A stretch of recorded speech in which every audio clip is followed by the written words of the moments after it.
Ken O'Flynn today is going to explain to us all why the people coming to Ireland have no identification, no passport, no birth certs, no official documents whatsoever, and how there is an invasion on the Irish borders.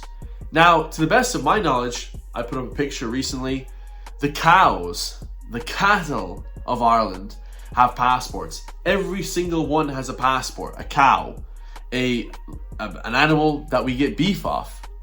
But the living, breathing men from strange lands, Algeria, Albania, Kosovo, Afghanistan, these men coming over have zero identification, What's going on? Is there an invasion? What's going on, guys? What kind of immigration is this? I've never heard about immigration like this in my life. This isn't people coming with their family or, trying to make a better living for themselves. These are people coming with no qualifications. They don't even speak English and they want to come and live here.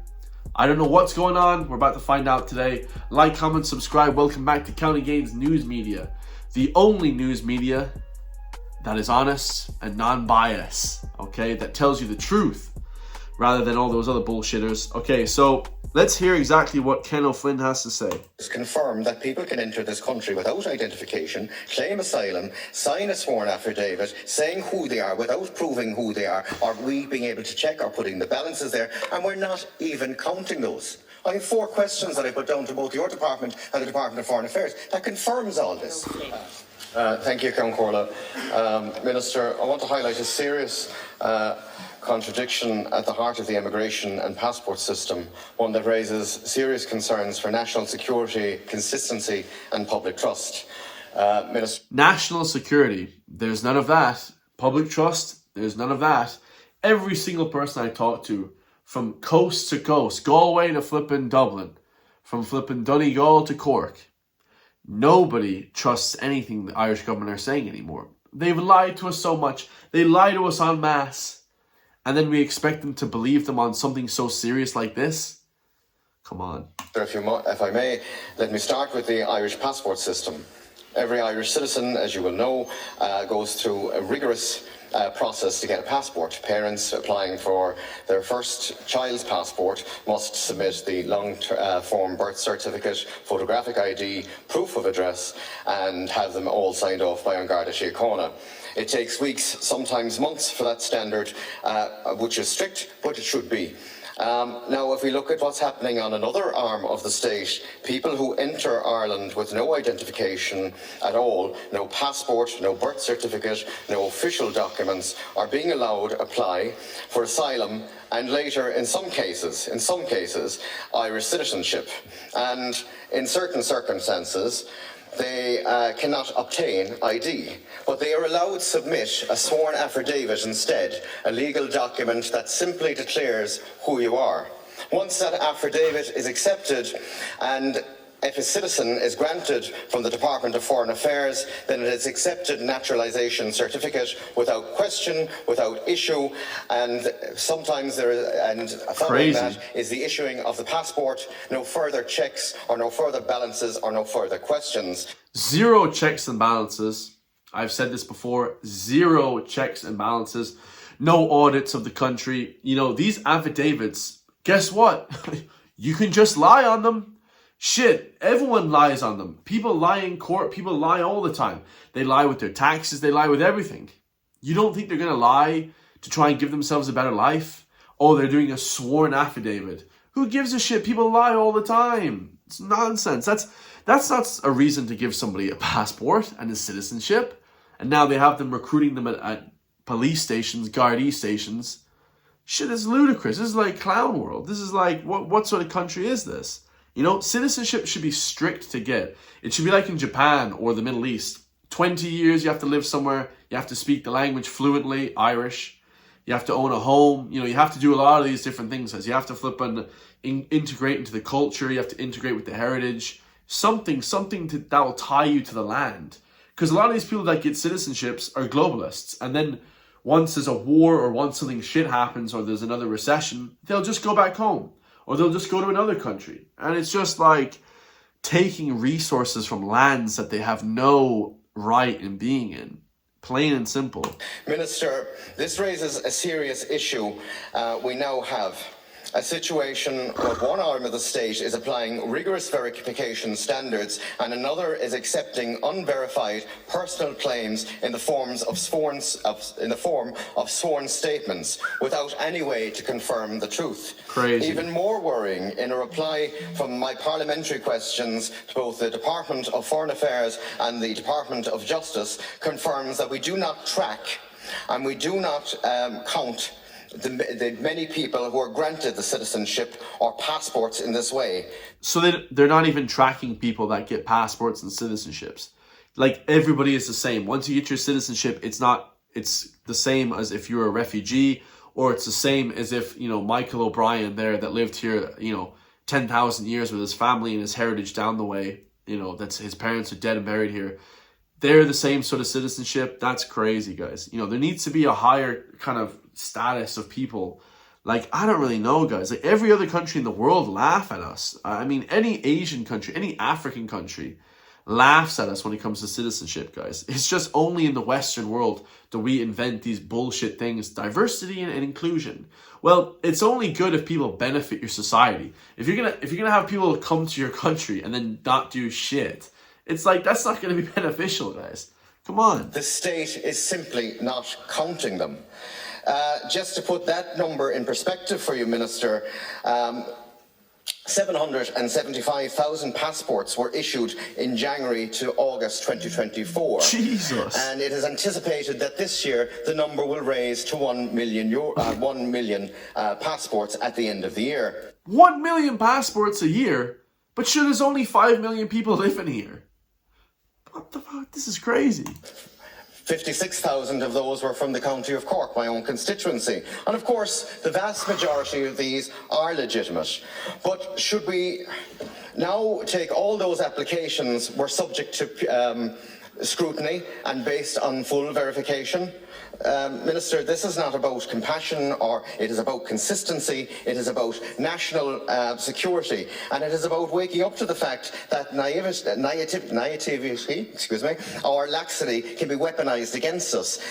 Minister, do you accept that there is a gap in the standards of the passport naturalization process and serious weaknesses? Yes. And can you confirm that every single asylum protection is being fingerprinted, identified that comes into this country? Thank you, Count. Minister. Just to answer your last question, Deputy O'Flynn, while I have it in my mind, yes, anyone who comes in claiming international protection is fingerprinted and assessed against the Eurodac system. Eurodac system. What about Asia? What about Africa? What about Latin America? What about North Africa? So it's North America, Canada, America. There's psychos coming from the Western worlds as well. Australia, a lot of psychos in America, a lot of psychos in Australia, a lot of psychos in Latin America, a lot of psychos in Africa, a lot of psychos in Asia, East Asia, South Asia. Who the hell is checking those people? We're only checking for people coming in the EU. What about all these people coming from Albania? Coming from Kazakhstan, Tajikistan. Flipping name a country, guys. India. Whatever. There's psychos everywhere. There is psychos and criminals, and these are criminals that are basically opportunist. This is the word. Opportunist psychos that come here to drain resources and kill people, potentially. Well, certainly in terms of anyone who arrives into a port, they are. Deputy, you raised issues about the passport system. And obviously, we all want to try to speed up the passport system as much as possible so people can get their passports quickly. You then raised the other issue of people who seek citizenship through naturalisation. I had the great privilege of being down in Killarney on Monday for the purpose of handing. Well, I didn't hand out citizenship, it was a judge who did it, but it was there for the purpose of celebrating citizenship that new Irish citizens got. You'll be surprised at the amount of people there who have been in Ireland for years. I hope he doesn't mind me mentioning him, but he received some public prominence. Mr. David Evans, also known as The Edge, was one of the people who received Irish citizenship. Like everyone in this house, I had assumed he was an Irish citizen, but in fact he came to Ireland when he was 1 year of age with his parents from Wales. So there's a very vigorous system, I want you to know, Deputy. How the hell can you live in a country? Well, I guess Ireland and England is different. We have that sort of rapport and we have the sort of living together. But how the hell are you able to get a job and all that without having any sort of Irish anything? I mean, I suppose you can work because it's EU, but yeah, it's just crazy. In the Department of Justice for the purpose of assessing citizenship applications. And most of the people, I meet Dan and Killarney, who are there as an example, most of them have been in this country for very many years. You raised issues as well, Deputy, about people who come in claiming international protection, and then as to when they arrive with no documentation, the affidavits that they subsequently swear. Can I just give you some statistics in respect of the excellent work that's been done by the Border Management Unit within my department? Okay. And they are doing doorstep operations on a much more consistent basis at Dublin Airport. In 2024, the Border Management Unit carried out 7,325 doorstep operations at Dublin Airport, and already up to the end of May this year, 2,453 doorstep operations have been carried out this year. So there's a significant amount of work being done by the Border Management Unit. If a person comes in and claims international protection, it's the same in every EU country, and it's the same in the UK. They're entitled to have their application considered and processed. What I'm trying to do is to completely speed up that process, so we don't have a situation where somebody is staying in Ireland for a number of years waiting for their application to be finalised and determined. He's trying to speed up citizenship, so basically trying to just eradicate the local citizens. I mean, this is crazy.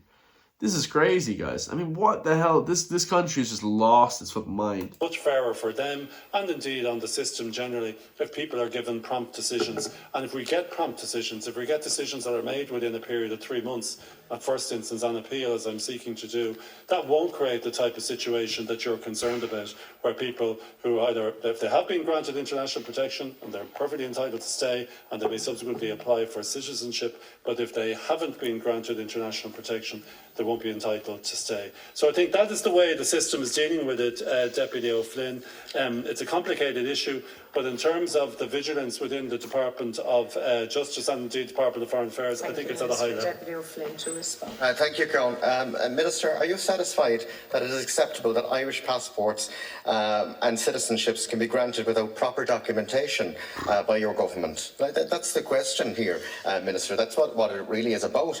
Minister, all you've done here on your answer is confirm that people can enter this country without identification, claim asylum, sign a sworn affidavit saying who they are without proving who they are, or we being able to check or putting the balances there, and we're not even counting those. I have 4 questions that I put down to both your department and the Department of Foreign Affairs that confirms all this, Minister. Crazy. We have to admit that we have to keep our state records, and we have to keep it properly. This is about national security, Minister. This is about knowing who's coming into our country. This is about identifying who's coming into our country, and before we even grant them citizenship, not a mind an Irish passport. And you know as well as I do, Minister, if you have to apply for a passport, the ringer you're put through for your child, and we've all experienced it here in the House, trying to get passports through and people rushing for passports, and rightly so. Rightly so, Minister. Yeah, absolutely. I mean, to get a passport should be a rigmarole, guys. It should be a flipping absolute rigmarole, okay? Because you don't want just randoms coming here, throwing out passports. Here you go. They could be flipping ISIS. They could be anyone. We had that flipping terror attack in Galway. You know, Father Paul Murphy got stabbed. You have all these people getting stabbed, crime going crazy in Dublin every day. There's some crazy shit going down. It's like, it's a free-for-all. The way I see Ireland, guys, it's a free-for-all. Unless there's a change somehow, voting in people, you know, doing some sort of, like, getting a new president, whatever, there's really going to be no change. Like, and hopefully these videos educate people, and you can show these videos to other people to see the craziness that's going on. No checks and balances, no anything. No nothing, guys. Serious concerns about citizenship and basic identity checks. And they don't even keep checks of who people's backgrounds are. Ludicrous stuff, guys. Let me know your thoughts. Drop a comment down below. If you want to support me, hit the join link, become a member today. I think there's like 9 members now, so I really appreciate you guys all. Let's get that up to 90. Let's get that up to 3,000 members, okay? And I will see you all in the next one, guys. Peace.